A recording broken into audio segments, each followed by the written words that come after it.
Hello and welcome to Clown World on the 23rd of January 2026 in the Roman calendar. Today I'm joined by Paul Cox, who you might recognise from Headliners or from the fantastically named podcast he does with Nick Dixon called Dixon Cox. You're not going to get a better title than that. And today we're going to be talking about Steve Coogan saying he doesn't like Britain because of his foreign heritage. We're going to be talking about the fallout from Davos with Trump facing down Europe. And can you remember Mizzy, the young urban kid who ran around terrorising people for TikTok clicks? Well, a new Mizzy has just dropped. And he's even worse. It's not the same guy. It's a different guy. Kind of looks the same. Not being racist. Anyway, Paul. Paul, how you doing? I'm good, Dave. It just dropped in then. I know exactly the chap you're talking about. I'm thinking, yeah, he does look similar, but why? Oh, yeah. Yeah, I'm fine, thanks. I'm really good. Actually, I'm better than fine. I'm great. It's Friday, which means nothing to me anymore because Friday isn't the end of my working week. Yeah. But I am so pleased to be here, Leo. Thanks for having me on. Yeah, and we were just talking about the sort of actual economics of doing this for a living. So we're going to do for my patrons. We're going to talk about that at the end. Look behind the magician's curtain and reveal, how this business actually works, and how you transition from being because we're both transitioning. We're going to be beautiful. How you transition from having like proper jobs to being a professional ranter, professional idiot. Yeah.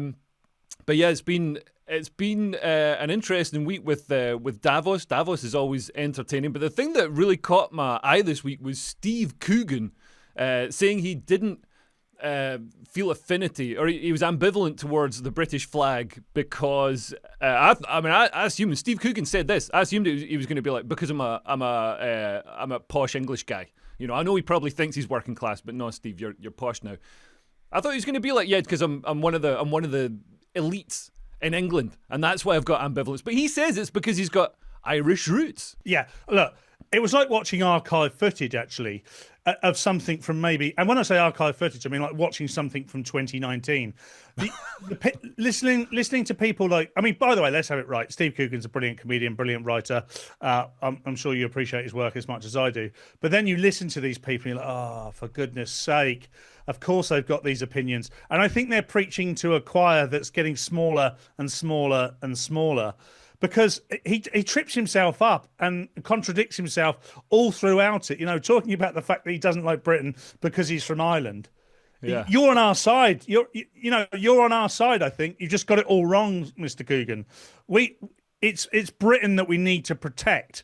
It's not anything else. We need to protect Britain. And he is of a time where you can say stuff like that and think that it's going to be okay. But people are now not afraid to go, do you know, actually, I quite would like our country to be better again. And I think that we have allowed it to be diminished by illegal foreign exports.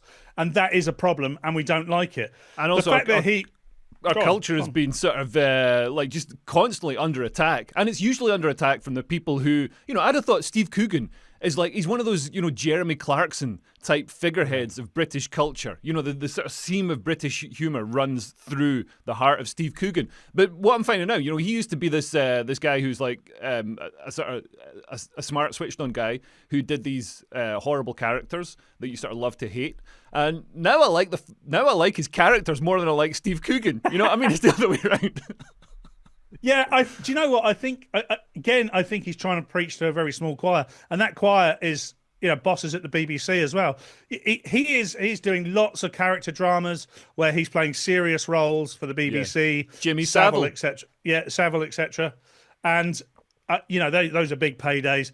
Alan Partridge rumbles on, which is great to see. It's kind of in its dying embers, but it's great. It's great that he's able to do it. He can't do that without the BBC. He knows what he's doing. I think privately, deep down, he doesn't believe half the things that he says. I'd like to think so. Maybe that's just my rose tinted. Maybe he's absolutely indoctrinated and he's part of the problem. But I think because I like his comedy writing so much, I like to think that maybe all he's doing is grifting to protect his career, which is a great career. But honestly, I'll go back to what I was saying. It was like watching archive footage. Because people don't talk that way anymore.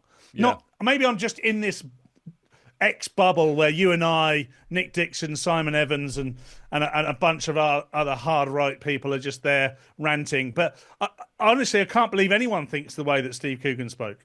But I think that our WhatsApp group that we have with those gentlemen is, we might think that's representative of just the average population. I don't think it's the average person working in the media. Like, I know from talking to, what's interesting is talking to some of the people. I've got friends in the music industry, in the sort of creative and charity sectors, and they say that they have to present such a sort of image because their business would just like be demolished overnight. They've got to be super careful about what they say on Twitter. What they do. Like before, they couldn't even like tweets, and because they'd be called out. And yeah, so maybe it is just grifting. But I also think that Steve Coogan's at the level where he's got FU money. He's like J.K. Rowling. He's done Hollywood and everything.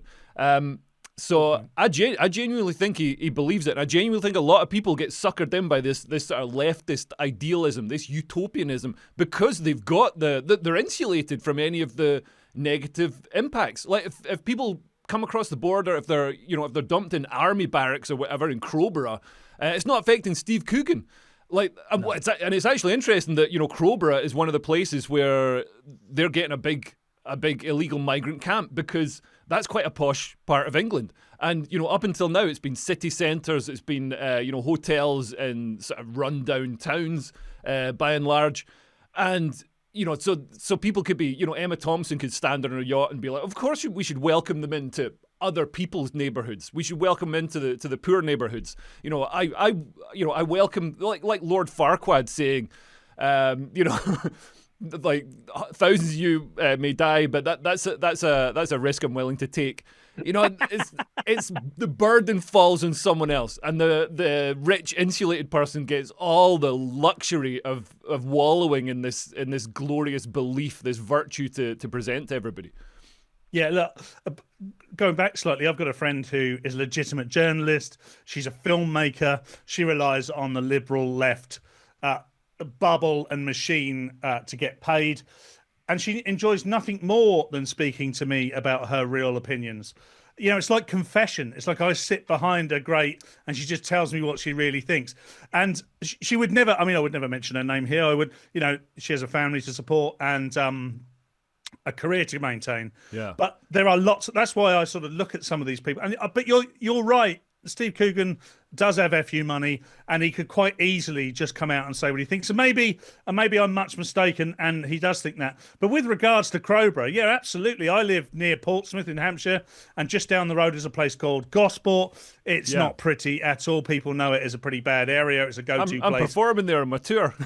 Are you? It's funny if you go to places like that. It's where I can sell tickets.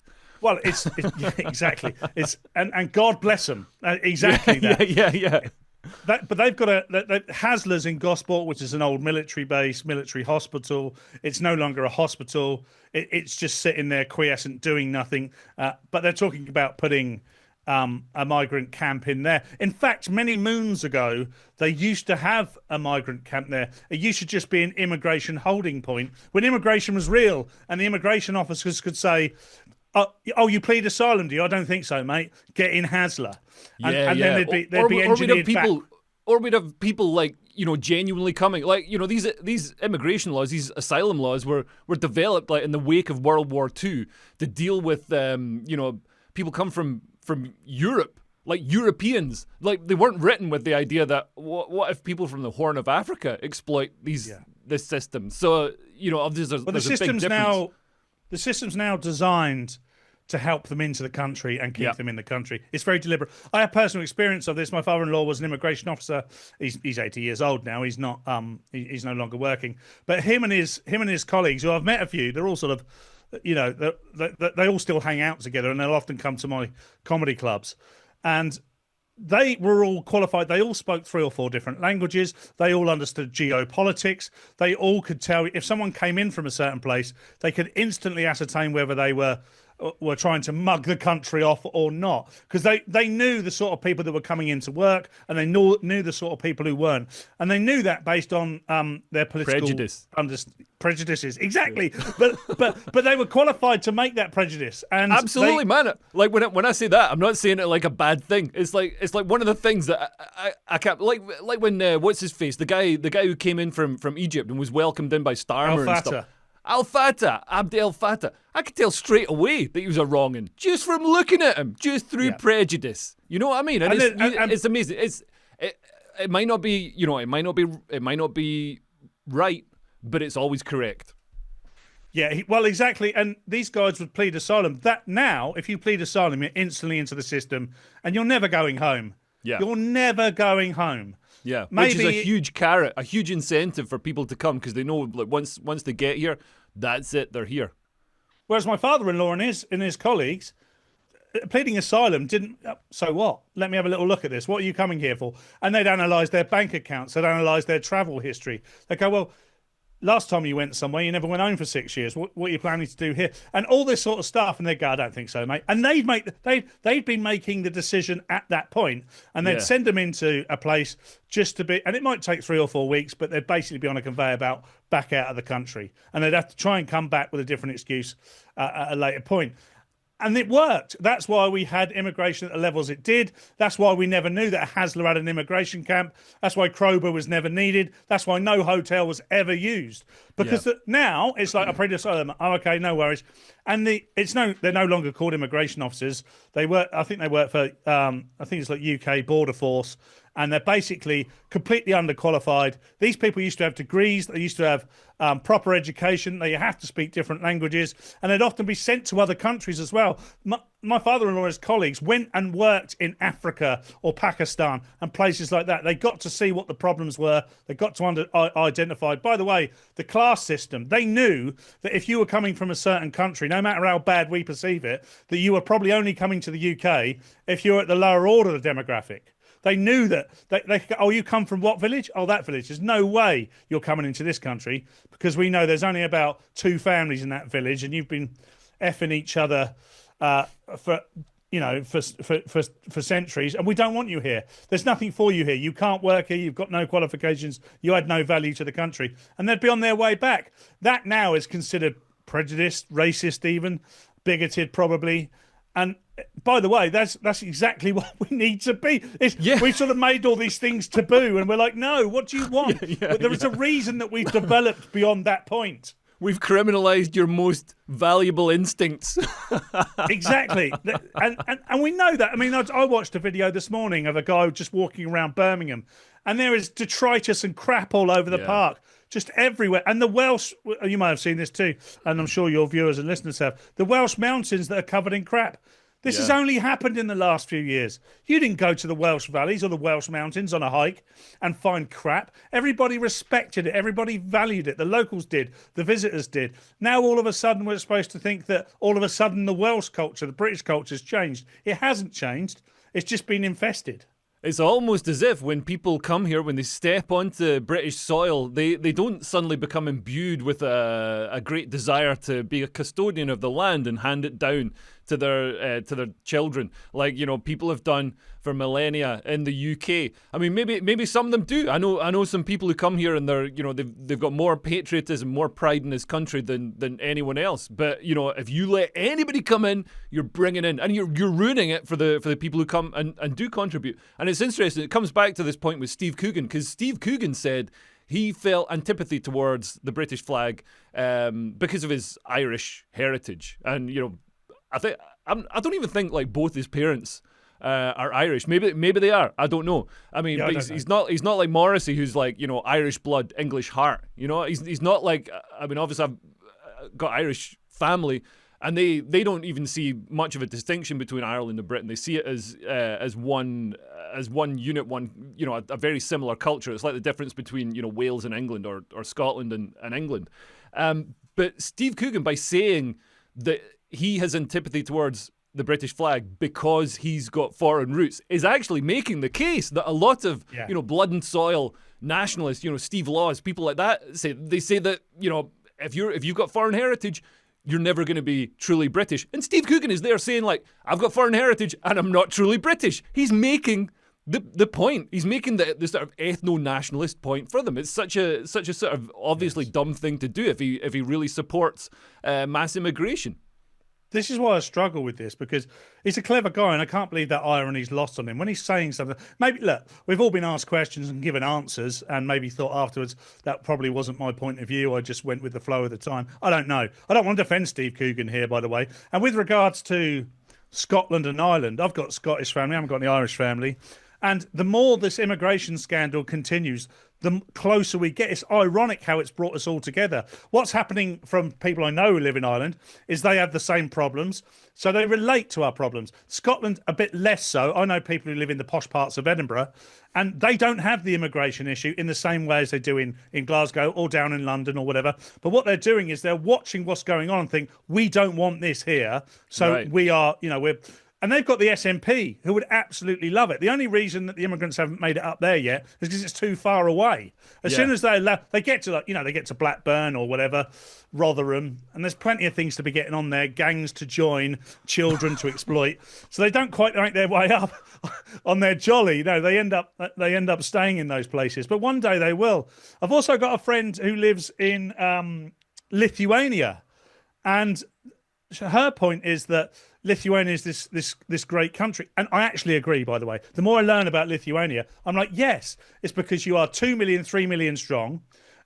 Your health system works because you're not got this influx. But I can see their LRT, it's called, which is their equivalent to the BBC. I can see them trying to indoctrinate the country. And she gets quite annoyed with me because I say, this language, you're heading our way. We'd never go this way. I said, you're heading our way. We'd never go this way. We know what oppression looks like. We fought off Russia. Actually form a lot of my views. People actually don't like my views on Russia. I think Russia's evil. I think Putin's evil. I think they're a threat. I support Ukraine. I know you do too, Leo. But and I know you also. I think Russia. I've got Russian mates and stuff, and I like Russia as a country. I like the culture, the heritage and stuff. Apart from the communist stuff, and Putin, I think, has been an absolute disaster. I think when dictators are in power, they do great for like maybe 10 years. Then they do okay, and then they start believing their own PR, and they get old and tired and stagnant. And this is the strength of a democracy, or at least some sort of system that can replace the leader, like the Communist Party in China. It's not a democracy, but they can have turnover of leaders and stuff.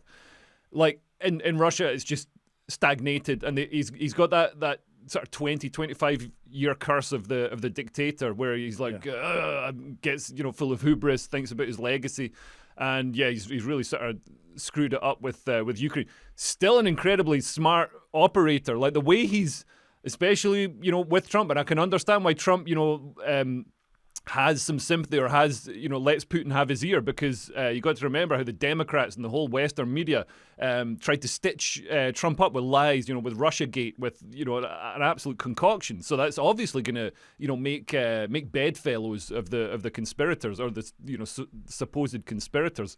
But yeah, man, Putin just like absolutely screwing Russia, absolutely like just going through their foreign reserves, going through everything that they've spent decades building up their economy. They've really run out of road. And obviously the war in Ukraine is absolutely horrific and so unnecessary. The reason I mentioned the Baltic states, I agree with all that, by the way. The reason I mentioned the Baltic states, which are Lithuania, Latvia, and Estonia, is they were all occupied at one point. They were never communist. They were just under the Soviet Union, and they were the first to break free. I think Lithuania was the first to break free, and that was in about 1990, 1991. And I've got to understand about the culture there. And the culture there is like 95, 96, 97% incumbent culture. They happen to be white. And they've got very little immigration in the same way that we have. And their immigration is largely Russia, or from Latvia, or from Poland, or from Estonia. So it's not the same problem. And they've got plenty of land and not a lot of people. They're tech rich. A lot of the big tech, like Nord is a Lithuanian company. I did an advert for them. Yeah, right. Okay. So, and they've made that, but they're starting to embrace. Like I was saying to her, they're starting to embrace some of the multiculturalism ideas of the countries further west. And she said, well, what's the problem? And I showed her, and she's like, well, that couldn't happen to us. We just don't have the culture to allow it. And I'm like, what do you think? I mean, and she hates it when I say this, but I said the British culture was filled with the same Britons that basically ruled the world and built the biggest empire that's ever been seen. I'm not saying that Lithuania's weak, but by comparison, you know, we're a very high standing, and it happened to us. Just look around our major cities now. We're unrecognisable, and these things will happen. And like I came to this slowly as well. It's only since probably Brexit. Before that, I voted Labour. And I just started to watch the reaction to Brexit, and it made me look deeper and deeper and deeper. And I'm now at the point now where I'm friends with Leo Kearse. So I've totally gone the other way. Yeah, and it's funny with Brexit. You know, Brexit was obviously, you know, a pretty strong signal from the electorate that, like, you know, like we don't want mass immigration. And the mass immigration at that time was coming from like Poland, Romania, and stuff like that. It's like, oh man, what I'd give to have those glorious days back of mass immigration from Poland. It's like, because Brexit, you know, and Boris, man, what a traitor. Boris comes out, he's like, yeah, we're going to take back control of our borders. And then uses Brexit to suddenly, he stopped, you know, he slowed down immigration from Poland and stuff. Open the borders to, like, you know, the Horn of Africa, Afghanistan, all these places with deeply, radically different culture, and not cherry picking the best people, just absolute slop. Just like I really don't understand why a right-wing politician would do that. Would gerrymander the electorate against themselves, unless it's just incompetence, unless it's just, you know, the blob actually controls everything and Boris is just this buffoonish figurehead at the top. But yeah, man, that absolutely destroyed my faith, and that's why I'm worried. You know, if we stop. Like, if we vote reform and stop immigration from, like, the Horn of Africa and places, does that mean they're going to start importing aliens from the planet, you know... Mong. Yeah. And they're gonna have laser beam eyes. Like, things are actually going to get worse. Exactly. Like, grooming gangs with, like, you know, death rays. Look, I've spoken about this on my channel a few times. There's always the argument of stupidity versus malevolence. And the more you look into it, the more you realise that people like Boris Johnson aren't stupid, so therefore it is malevolent. Boris Johnson was never a conviction politician when it came to Brexit. He made his mind up when David Cameron made his mind up. You go back to like 2014, 2015, they were both competing at the top of the Tory party. David Cameron come out and said, that he wants to stay in. So Boris Johnson just did the opposite. I think at that time he'd written 2 articles in that same year, one pro and one anti-Brexit. So he was never ideologically on board with Brexit. So therefore, he bought into all the horse crap about what Brexit would mean. So all the things that were anti his argument at the time as the pro-Brexit leader, he essentially believed it. So then when Brexit happened, he opened the doors because he thought the economy was going to collapse. It wouldn't have done. He just had to let it sit. And that's because he didn't believe. If we'd had someone like Nigel Farage or Rupert Lowe or someone who really believed, I mean, obviously those people weren't able to do that at that time. Yeah. And particularly Rupert Lowe, he was chairman of Southampton at that point, which was a big problem for me. I now like Rupert Lowe, but that was unforgivable. But I would say that nobody ever believed enough in Brexit to deliver it. And had they done, we'd see a very different landscape now.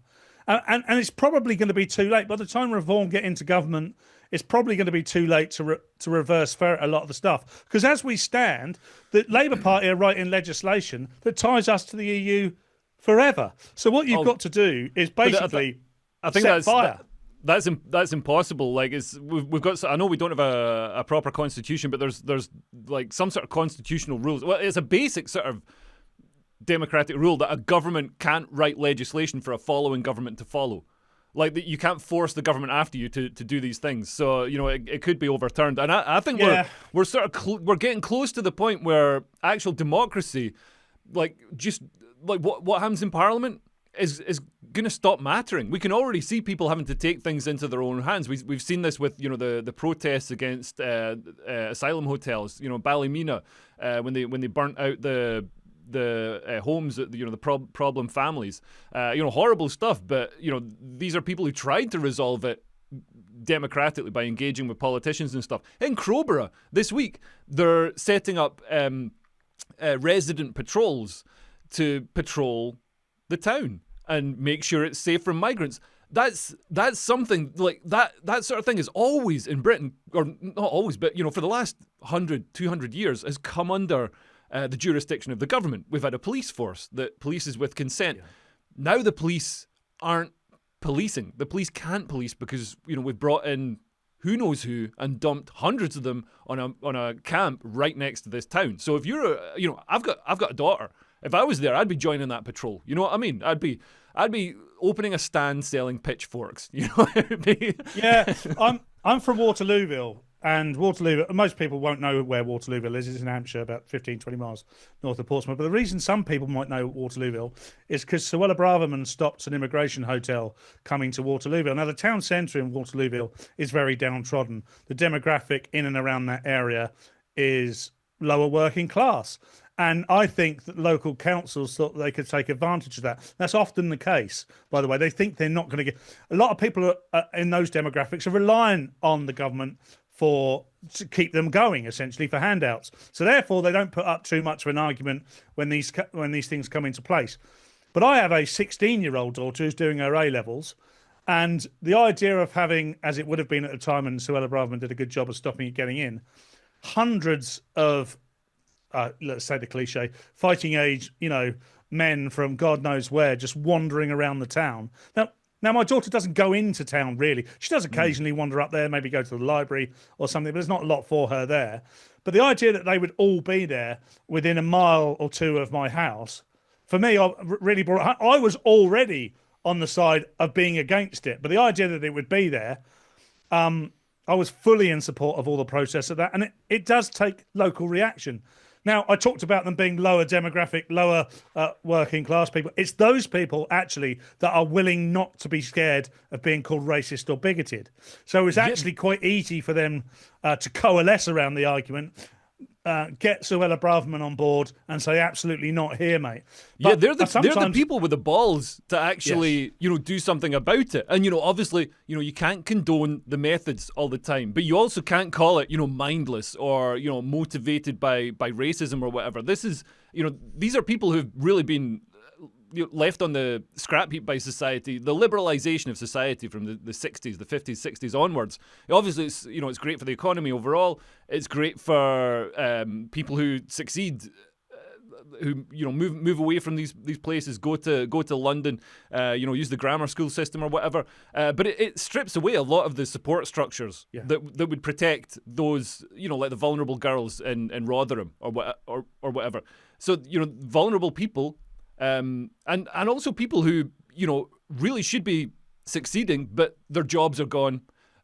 They're having to compete with people who are coming in who work for, half what they'll work for. Because how are you supposed to compete with a guy who's going to sleep, 5 to a room in a bed sit somewhere when you've got to pay a mortgage, pay for a car to be kept on the road, pay for to feed and clothe 3 kids or whatever. Like a guy doing that can't compete with migrants coming in and doing it for pennies. And that's I think when people talk about in the media, I hear people talk about depressed working class communities or whatever. It's like they're not lazy and they're not choosing to be on welfare. A lot of times it's just the jobs that they would be doing have gone. And now that Britain's just a sort of service economy country, we've screwed that generation of men and women. Yeah, so many good points there. First thing says, in Waterlooville, there was no violence whatsoever. There was 1 or 2 minor scuffles, and that was only when, and even in Waterlooville, which is a no-name town and a no-name area, I mean, I love it to death, it's where I grew up, but they had shipped in a couple of sort of purple-haired, face mask-wearing numpties to say that everybody was racist, and a couple of local lads got a little bit upset about that, and there was, some shouting and stuff that I saw. I never went up there at the time. And they always... And it was a little bit... But it stayed those peaceful. Ones, they always have the sort of the obviously manufactured signs that are printed somewhere. Yeah. It's like they're not handwritten on cardboard. Like you can see the genuine protesters, the ones protesting against the migrant hotels. It's all written on cardboard. It's like felt tips and stuff. And then you got these people coming in. All their placards are manufactured and identical. It's like, where are they coming from? Who's paying for that? And on the opposite side, it's all mums as well. What I noticed more often, not like the pink ladies at Epping, It's the mums. These are fulfilling their role as the protectors in many ways, while the dads are going out to work. Nuclear family stuff. And look, you're absolutely right. These people would work. Waterlooville is a town centre that was really been on its arse. Absolutely been on its arse. And in the last couple of years, the council's really invested, and it's gradually coming up. And as it was gradually coming up, that was when they were converting the old buildings into accommodation. They were going to give that accommodation to the asylum seekers, to the illegals. Yeah. And it would have just brought it all back down again. And by the way, this is a town that is proving very difficult to get off the ground, but has still managed to have 5 or 6 Turkish barbers. Yeah. I've no idea. With a Ferrari parked outside, you're like, hang on a minute. Yeah. No one's ever been in there. Man, the thing that pisses me off about those Turkish barbers is like, they're using it to launder money through the drug trade. But you go in, it's still 25 quid for a haircut. It's like, surely I paid for this haircut when I bought my heroin. Do I not? Like with the heroin dealers. Why didn't I get? You should get a voucher. You should get a voucher for a free haircut, free nails done in your nail salon when you buy your crack. You know what I mean? By the way, I did use one of them once. He gave me a Kim Jong-un. I never asked for it, but it just went very brutal. There's also, man, another video that went viral this week was this guy who I've compared to Mizzy.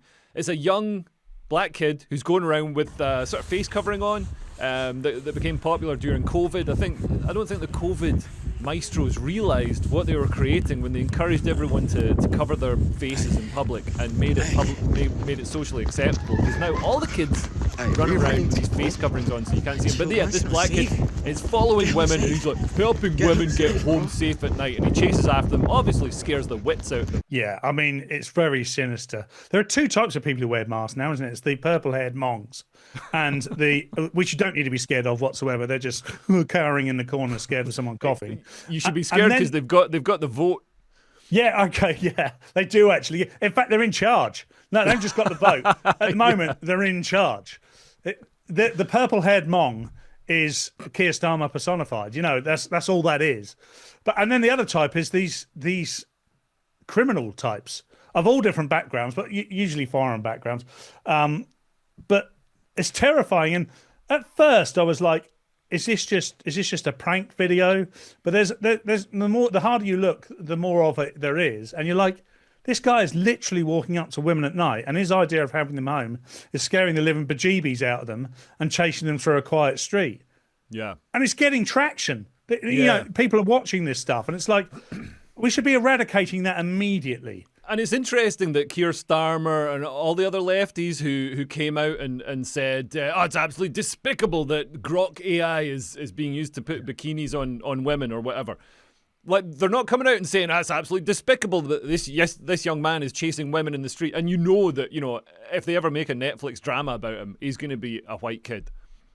Oh, yeah, called like Rupert. Yeah. He was radicalised by really well-maintained home. Yeah, father and mother there. Yeah, dad with a good middle-class job, mum just enjoying Pilates. And His problem was that he listened to Paul Cox and Leo Kearse on the internet, and we need to ban them. Yeah, it would be a worry if it is 13-year-olds listening to us. But, you're welcome, boys. You're welcome. Thank you for interrupting your wanking to join us. But look, this stuff is really sinister and really dark, by the way. This is a genuine problem.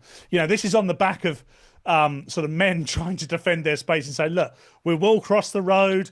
We'll do everything you need to make you feel safe. We're not bad, by the way, but we get it. And then all of a sudden, these little oiks come along and they're chasing him down the high street. It's ruined any chance. And nobody's ever going to point out what the problem is in that, by the way. No one's ever going to go, well, it kind of looks like it's these type of people doing that. They're never going to say it because the women that are scared believe that their saviours are the purple-haired mongs. Oh, and man. You know for a fact that the women that he's chasing, I'm totally basing this on prejudice, that amazing tool that I've got, that amazing skill I've developed.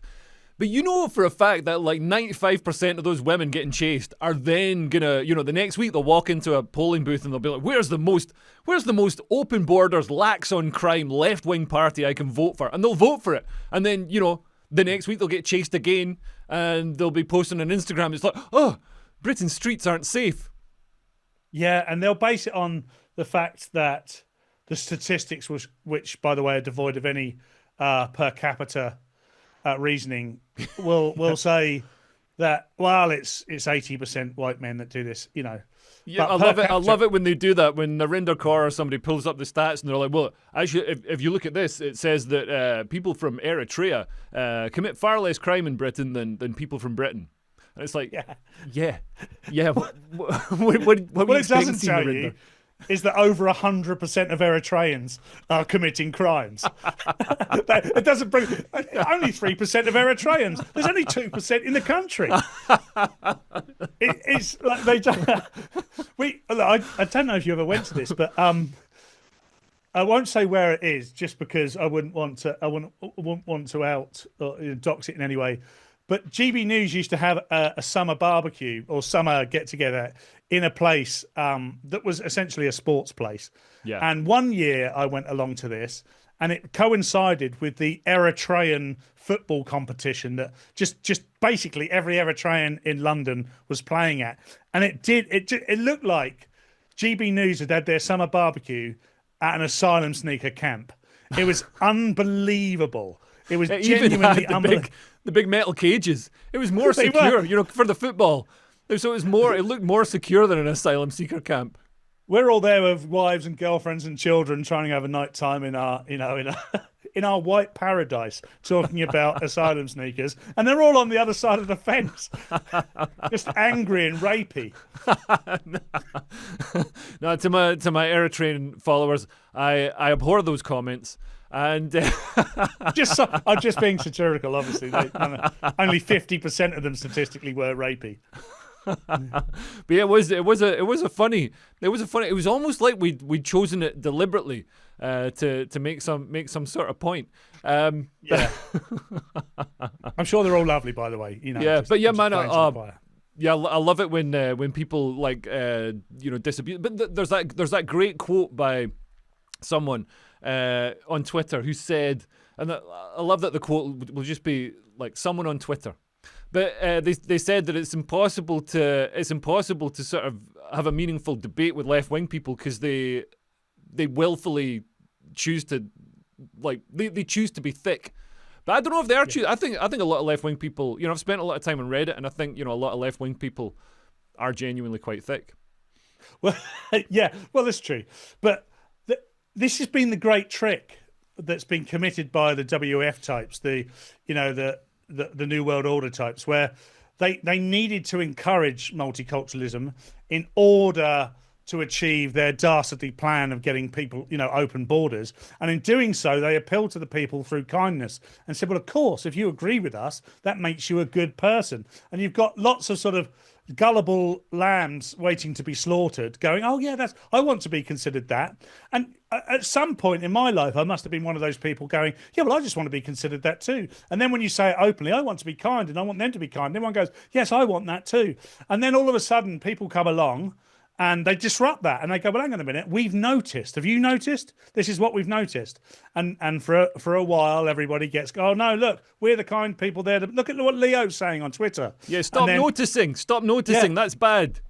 And for a long time, and by the way, you fought this fight a lot longer than I have, and congratulations, mate. For a long time, you had to put up with being cancelled, and you're still being cancelled. Let's face it, you're still being cancelled. And you have to put up with that. But now that you can feel that the dial's been turned slightly, enough has happened, and you've got your GB News, you've got your independent media outlets, YouTube channelists, you've got all these people who are going, look, we have noticed. And here, by the way, here's the evidence. Just have a look for yourself. We don't want to indoctrinate you. We just want you to have a look at what we've noticed and let us know what you think. Yeah. And that's what's happened now. Unfortunately, it's coinciding with the fact that whilst that dial's turning, the equilibrium on the other side of the argument has gone completely the other way.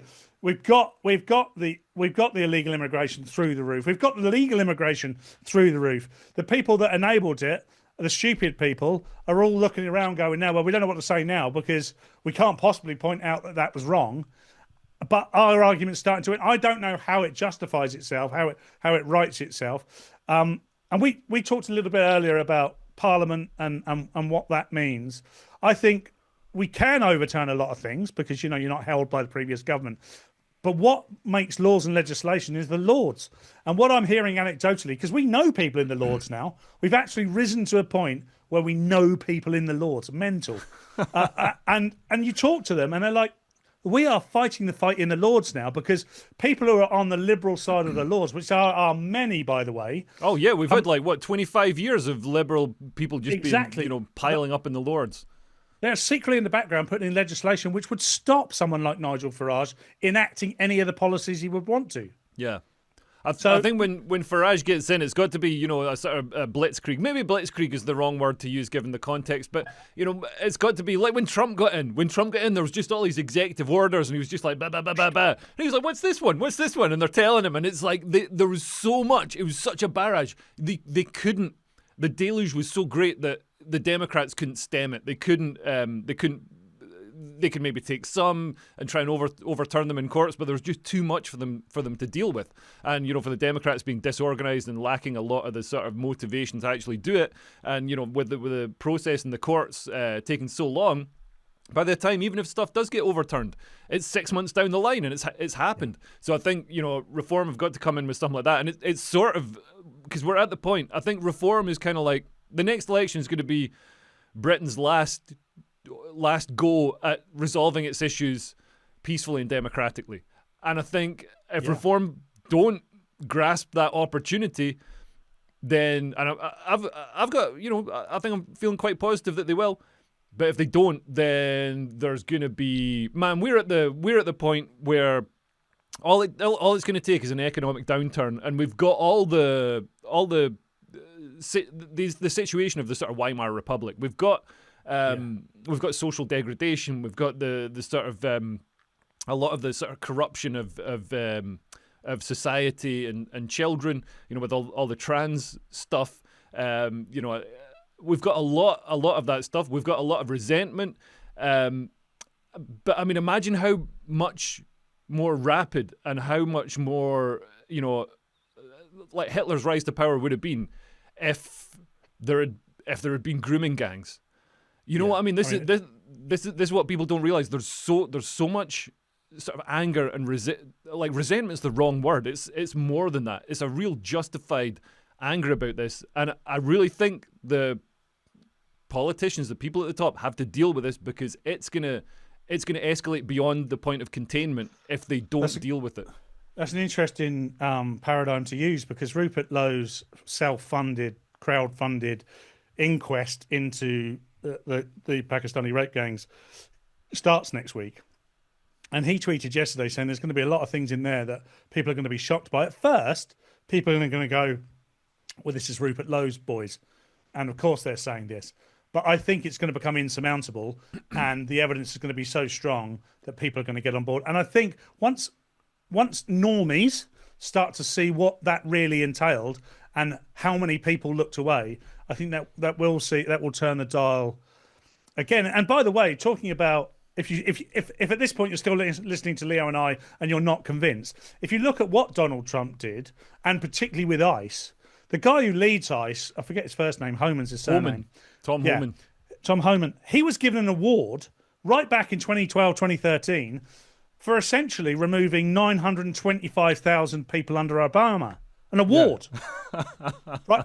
Under Trump, they've removed 290. Yeah. It's a percent of a percent. I guess the difference is that, under Obama, that the people removed were actually people turned away at the border. So there wasn't this sort of disruption. So, Trump is going in. The thing is, like, Trump, most of the time, ICE are going in, they're targeting people. They're genuinely sort of leaving a lot of construction sites alone. They might get the odd Mexican restaurant. There's a funny story about ICE having a meal in a Mexican restaurant and then deporting the people in the kitchen afterwards. And it's like, so now Mexican restaurants, they've got to be cooking the fajitas really bad. So when ICE are sitting down to lunch, they're like, no, this food was cooked by an Irish guy. This food was cooked by somebody with Northern European heritage. But because Trump's going in and sort of rooting out people in communities, it's more visible and it's more, I guess, socially disruptive. I've seen it myself in Glasgow, like round the corner from my mum's. there was these guys. Where are they from? They might have been from Bangladesh or somewhere. They were working illegally in a restaurant or something, and the Home Office did a morning raid on them, and the whole sort of neighbourhood came out to defend all this sort of, well, I say the whole neighbourhood, all the sort of student-y types came out to defend them, to sit in front of the van, to put their bikes in front of the van, and they just stayed there all day to stop the van taking them. And then eventually, Anas Sarwar, who's I think he's the leader of Scottish Labour, yeah. Labour leader, isn't he? Yeah. I don't know if he was then, but he's a lawyer. His dad was a politician as well. Yeah. He said even more radical nonsense. Oh man, yeah, and it's crazy that Scotland allows people with such radical ideas to do it. But yeah, he led them to a mosque, a local mosque, and all the locals are like cheering, like, "Way, oh, we did it! We stopped these Bangladeshi." And it's like, man, you've got the luxury of doing that because you don't have that many of them yet. You know what I mean? Like, wait until you've got a sizable number, and wait until some of the crimes that they're committing are coming to the fore. Because I know, anecdotally from speaking to mates in Glasgow, they do have an issue with, maybe not the level of organisation of grooming gangs that there were in other parts of Britain. There's an issue with grooming gangs. There's also an issue with just like the sort of sectarian rivalry and the violence that quite often gets covered up. Like it was Chris Donald, the famous case. This kid who was really horribly tortured and killed by ethnic minorities. I think it was Pakistanis in Glasgow, and that all gets it appears page 6 of the paper and all gets sort of swept under the cover. Whereas if it's Stephen Lawrence or something, it's like, whoa, we've got to change the whole way everything's done and revolutionise our public services over this. One thing though, I think this going to happen is, you've spoken about how lefties are the sort of kind people. They can say, oh, we're kind, we're tolerant, we've got the moral high ground. I think morality is a contextual thing, and I think it's malleable and it changes. And we can see now, with what you were saying earlier about the pink ladies, the mums getting involved. The morally correct thing is changing. The morally correct thing used to be, oh, let these poor lambs into the country, we'll care for them. Now the morally correct thing is, let's protect our children. And I think the let's protect our children is a much more emotive, a much more real world stance to take, so it's resonating with more people. And the idea that we should let people into the country, that sort of looks good on Facebook. Nobody really sort of believes it in real life. So I think the moral high ground is going to be captured by the right. It's going to be captured by me and you. Yes, I think that's really interesting. I used to think this sort of moral high ground was a luxurious commodity that really was just for first world countries, because once you've got everything in order, of course you can have morals, because at that point everything's in order, and then you can go, well, this is the moral thing to do. But what's happened is we've gone completely the other way. But what is really interesting, and I'm glad you point this out, is that morality is changing. The perception of what is moral now is changing, because yes, when immigration was very, very low, it didn't feature on most of our radars because it wasn't causing societal problems. And we were like, well, we don't like it, but it's okay. It's not the end of the world. There's other stuff to worry about. It's flipped over, and it's a huge issue, and it has changed the moral perception. People are going, well, hang on a minute, what do we value more, women and children, or these poor lambs that need rescuing? It turns out it's women and children, because these poor lambs are all 18 to 35, randy buggers who don't appreciate women in the same way we do. Yeah, just wandering around the park looking for sex. It's like people, all these lefties are like, I actually feel more threatened by white guys than I'd rather be alone with an illegal migrant than with a. And it's like, man, well, that's the point we're making. Like, Britain is already tough enough for women with guys like Paul Cox here. Exactly. There's no room for me anymore. I'm down the park on a Friday. I'm waiting for vulnerable women to come past, and there's 6 or 7 abdals in front of me. I can't get a look in. They're taking your job. And they're scared of me. The women are scared of me. Like, look at the white blood. I said, there's 18 brown fellas here. You should be scared of them. And they're like, no, it's you to worry about, mate. Look, you were just reminding me of a story, actually. You're talking about the Mexican restaurant. I remember about 25 years ago, I was saying, my father-in-law was an immigration officer. He was working then. And my mate, I won't say his name actually, but my mate was in an Indian restaurant. He'd had a few beers. He'd gone to a restaurant to collect his takeaway. He'd bought and paid for his takeaway. And once they'd taken the money, immigration stormed in, raided the restaurant, took all the staff away, and he never got his food. Instead of just going home, he rang me up ranting. Coxie, your father-in-law's just turned up at my local Indian. I'm not even having dinner now, mate. What are you going to do about it? I'm like, I'm going to do nothing, mate. That was the extent of the problem in 2003. Yeah. But now, now that's not happening. They're not raiding Indian restaurants anymore. In fact, we welcome them. Like we were talking earlier about the Polish plumbers. Please come back. Yeah. Please come back. You were cheap. You worked hard. It was great. You were culturally similar. Yeah, the superb level. Maybe this is all. Maybe the Boris wave is just to teach us how lucky we were to have, open borders in Europe. And it's kind of destroying the European dream. Talking of the European dream, so we've had Davos this week, and Friedrich Merz, the Chancellor of Germany, says Europe has suffered from over-regulation. We are aware of those problems. Both Germany and Europe have wasted incredible potential for growth in recent years by dragging feet on reforms and unnecessarily and excessively curtailing entrepreneurial freedoms and personal responsibility. We are going to change that now. Security and predictability take precedence over excessive regulation and misplaced perfection. We must reduce bureaucracy substantially in Europe.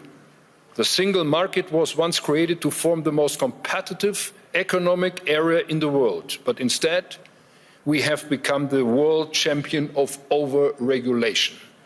That has to end. It really sounds like Europe's going to get its act together. I think the whole Greenland thing, even though obviously it's a bit of chaos, it's very silly.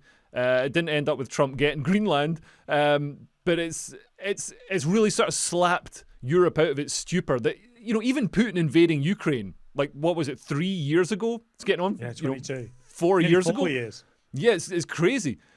That didn't work. That's we're still like, oh yeah, by 2057 we're gonna spend £7 more on tanks. It didn't work. I think the Greenland threat has really woken Europe up that we need to stop being this mushy welfare state and get back to being militarily strong, maybe even build an empire again.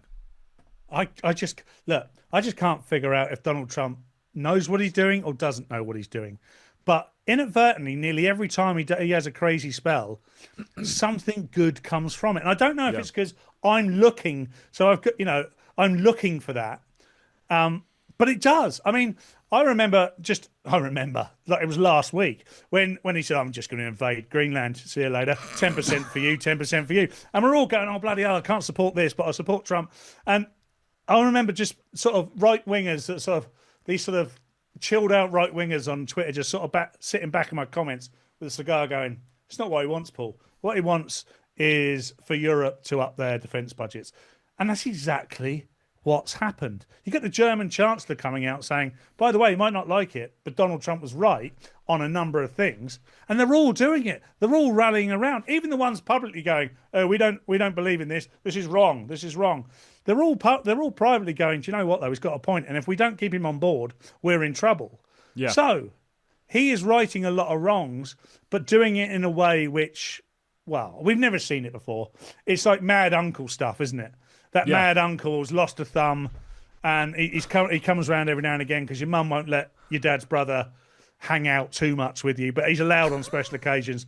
And then he opens his mouth and he says all the sort of stuff that Trump would say. And it is working. I mean, I don't know, because I still feel like I'm in a bit of a bubble. I don't know what this Davos thing looks like from a BBC or Sky News perspective, because I haven't watched it. I only know what it looks like from our perspective. And everybody, it seems to me, is kind of looking at this and going, this gathering in Davos is now basically over. Mood in Davos is kind of grim and depressed, but that's a good thing. These are the people who, previously in the decades up till now have been using Davos as a way to basically want to control their citizens. They want to, bring through whatever ID, whatever surveillance to turn Europe into this panopticon, but only for, European citizens. Obviously, anybody who's brought in from outside can act with absolute abandon and, behave how they want, and they'll be, rewarded at all points. They've wanted pro-open borders, pro-mass immigration, maybe not pro-mass immigration, but basically rules. They always talk about controlling the borders, but they don't actually institute the tough things that would actually control the borders. And they've been pushing net zero and stuff like that. And the thing with net zero, like when Friedrich Merz talks about Europe being overregulated, net zero could be an incredible thing for us. It could be something that really pushes our economy forward. If you look at China, their investment in solar panels, they've leapt ahead of Europe because they can just do it. They don't have to sign off. When they build something, when China builds a bridge, they can just build it. They don't need to spend literally 22 years signing off long-winded 300-page reports on bat colonies and stuff like that. They just do it, and they'll build it with slave labor. 250 Uyghurs die building it, but it gets done. You know what I mean? It gets built. Whereas we could have our own Uyghurs here, couldn't we? Really, we could. We've already got them. I mean, China can do it. They own the whole of their supply chain as well. They own all the materials in their supply chain. They own all the companies within their supply chain.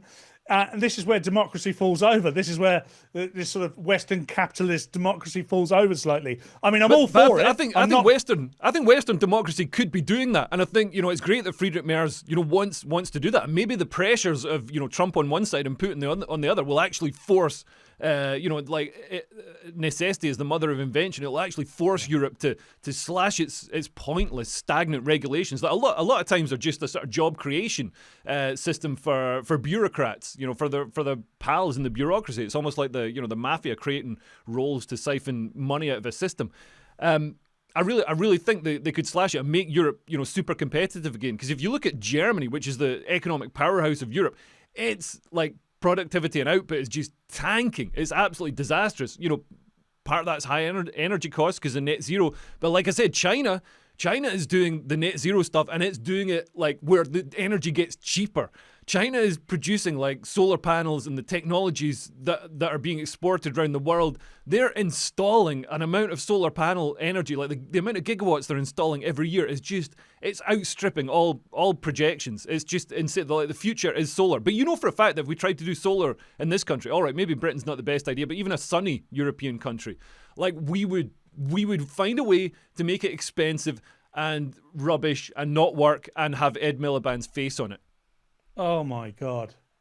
Ed Miliband. By the way, probably still one of the favourites to replace Starmer. Probably the best positioned at the moment, whilst Burnham's not in the picture. And, by the way, we won't go into this, but I read yesterday in one of the left-wing media outlets that the reason that Labour will never have Wes Streeting is because Wes Streeting is too far right for the Labour Party. It's really? Okay, I'm going to let them get on with it. It's absolutely mental. Yeah, read the room, Labour.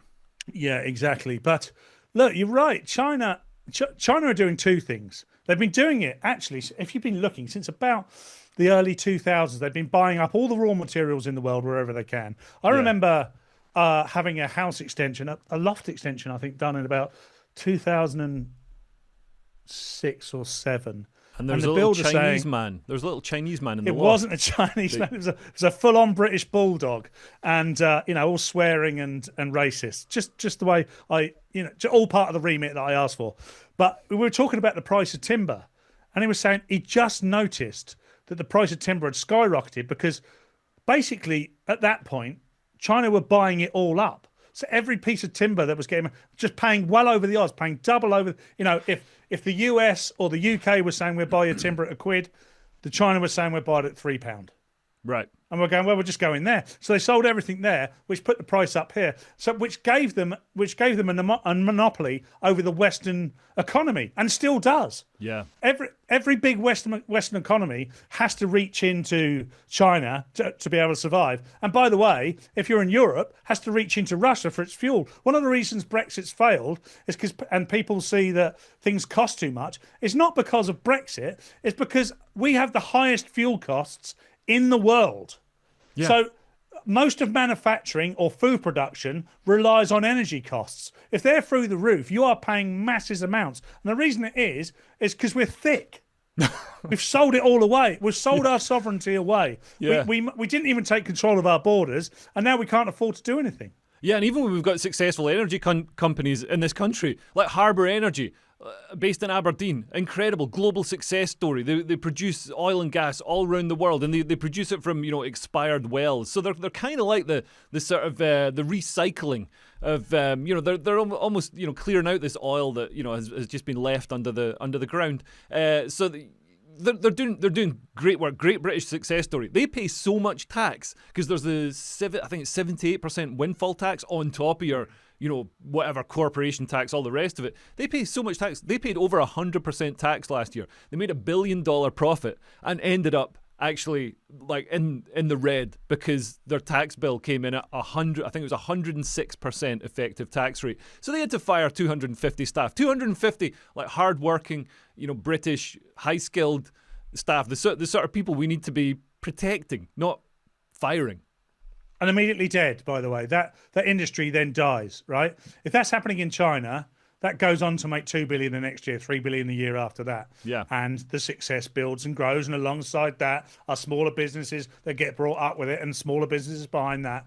We just kill it. And by the way, that tax money's not going on anything useful, productive. It's not going into growing the economy. We've got a chancellor that can't count, a PM that is anti-British.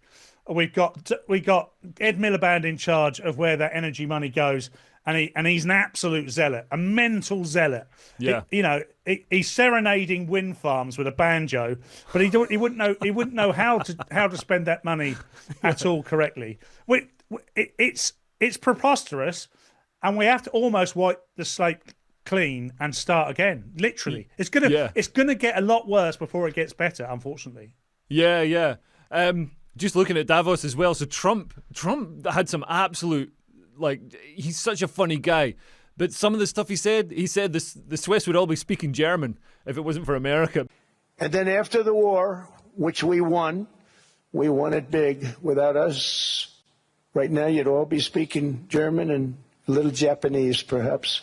They speak German in Switzerland. That's what they speak there. He also kept referring to Greenland as Iceland. I know that they'd be there for us. They're not there for us on Iceland, that I can tell you. I mean, our stock market took the first dip yesterday because of Iceland. So Iceland's already cost us a lot of money. But that dip is peanuts compared to what it's gone up. And which, I mean, it's got to be. I don't think that's a Joe Biden moment. I think that's him, deliberately just being like, "Listen, I don't care. I don't care." You know what I mean? I won't even bother to learn the name of the place I'm gonna nuke. And also, there's a really funny line where a journalist, obviously a bit nervous, asks him about him making a call, as in making a decision, and he took it or pretended to take it as in him phoning someone, and he's like, I didn't make the call. Mr. President, the Danish foreign minister rejected your call to negotiate on Greenland.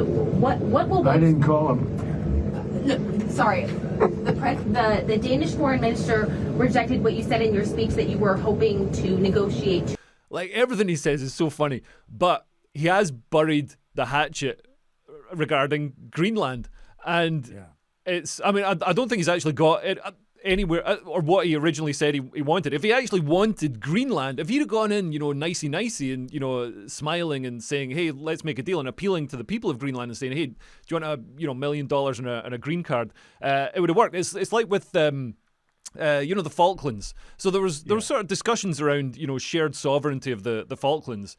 And then Argentina went in, all guns blazing, literally all guns blazing. Yes. And, after that, we're not going to go back to the negotiating table. Now it's British. And it's the same kind of thing with Greenland. I think, Trump sometimes crashes around. I don't know if he doesn't care. If he just wants to, have fun and, create chaos and, or maybe it was a calculated call to wake Europe up. But it's certainly, I don't want to say entertaining because I know a lot of people, get upset about Greenland and stuff, but a lot of the stuff he says is funny. It is funny. I mean, you and I are comedians, and I genuinely enjoy him from that perspective. There's nothing not from that perspective. There's nothing not to like about Donald Trump. Unfortunately, unlike you and I, when we stand on stage, we're not affecting geopolitics at all. Yeah. So if we say something a bit spicy, and a dark room of a few hundred people think it's funny, that's great. But afterwards, it's not on. It's not in the BBC, and we haven't changed the direction of geopolitics for the next 20 years. And I guess that's the worry with Trump. And he could have achieved a lot more. I mean, I can't figure out what he's achieved. They're sort of saying he has sovereignty over the bases that they already had ownership of. Because his argument was always, well, we can't defend Greenland because it's not our sovereignty. And now he seems to have accepted that basically that the military bases can be sovereign and therefore he can fight over those if he wants. He's achieved nothing at all, really. But other than perhaps, and I don't know if he's playing 28D chess or not. I can't figure it out anymore because he says things. And by the way, let's be charitable. The reason I think he said Iceland is he's been previously describing Greenland as a chunk of ice. So I think he slightly got confused. But it's even more of a worry if actually, imagine if he got Greenland and gone, well, I don't want this. You got the wrong one. I want Reykjavik. Yeah, Mum's been to Iceland. Yeah, he just wants the shops. I think he's deliberately being dismissive to Europe, and it's almost like and I really think it's like, even if it's not intended, like this whole thing of like grabbing Europe and shaking it by the lapels and saying, listen, you got to stop being a pussy. Stop being a pussy. Stop being a big, mushy, welfare, soggy arsed state. Stop dishing away your money to lazy people and stop inviting the whole world over your borders and dishing your money away to them, and stop winnowing away your hard power. Stop, like Europe's military power. I mean, to be fair, man, Poland has got a pretty substantial They're the biggest army in Europe, huh? And they've got control of their borders. But that's just because they've got real world problems, and that's because they've got Russia on their border. They know, much like I was talking about the Baltic states earlier, these people in living history know what it's like to be occupied by an authoritarian state. And they don't want it again. Maybe Britain's problem is that we've never had fascism, we've never had communism. So there's always been this idea in Britain. We don't even have a constitution. We just have this idea that we're gonna muddle through based on what British people think is right. But British people aren't really British people anymore. It's not like it's we're not all like Anglo-Saxon anymore. This is an excellent point, and I think also a great point about what the Donald is doing to Europe. Yeah. Because whether he meant to or not, it's fantastic what he's managed to achieve in terms of making people sit up and listen and think and maybe make changes.